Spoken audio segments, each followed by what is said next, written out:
নতুন বলে উইকেট নেওয়ার ক্ষেত্রে তাসকিন আহমেদ কিন্তু বেশ সিদ্ধহস্ত। বাংলাদেশের রেকর্ডের দিকে যদি আমরা তাকাই, পাওয়ার প্লেতে বাংলাদেশের হয়ে সর্বোচ্চ উইকেট কিন্তু নিয়েছে এই তাসকিন আহমেদ, ৩৮টা উইকেট নিয়েছেন। তো তাসকিন আহমেদের নতুন বলে সাফল্যটা কিন্তু খুব গুরুত্বপূর্ণ হবে, বিশেষ করে তিনি যদি শুভমান গিলকে তুলে নিতে পারেন।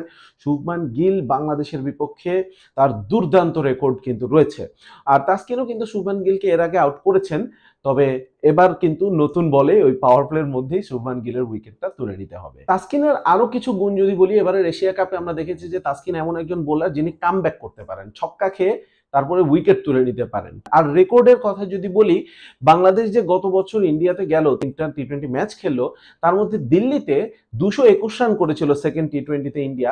এই 221 রানের ম্যাচে তাসকিন আহমেদের রেকর্ড ছিল 4 ওভারে 16 রান 2 উইকেট। তো এই ধরনের আরেকটা স্পেল যদি তাসকিন বের করে নিতে পারেন, তাহলে কিন্তু বাংলাদেশের জন্য এটা অনেক বড় কাজে দিবে।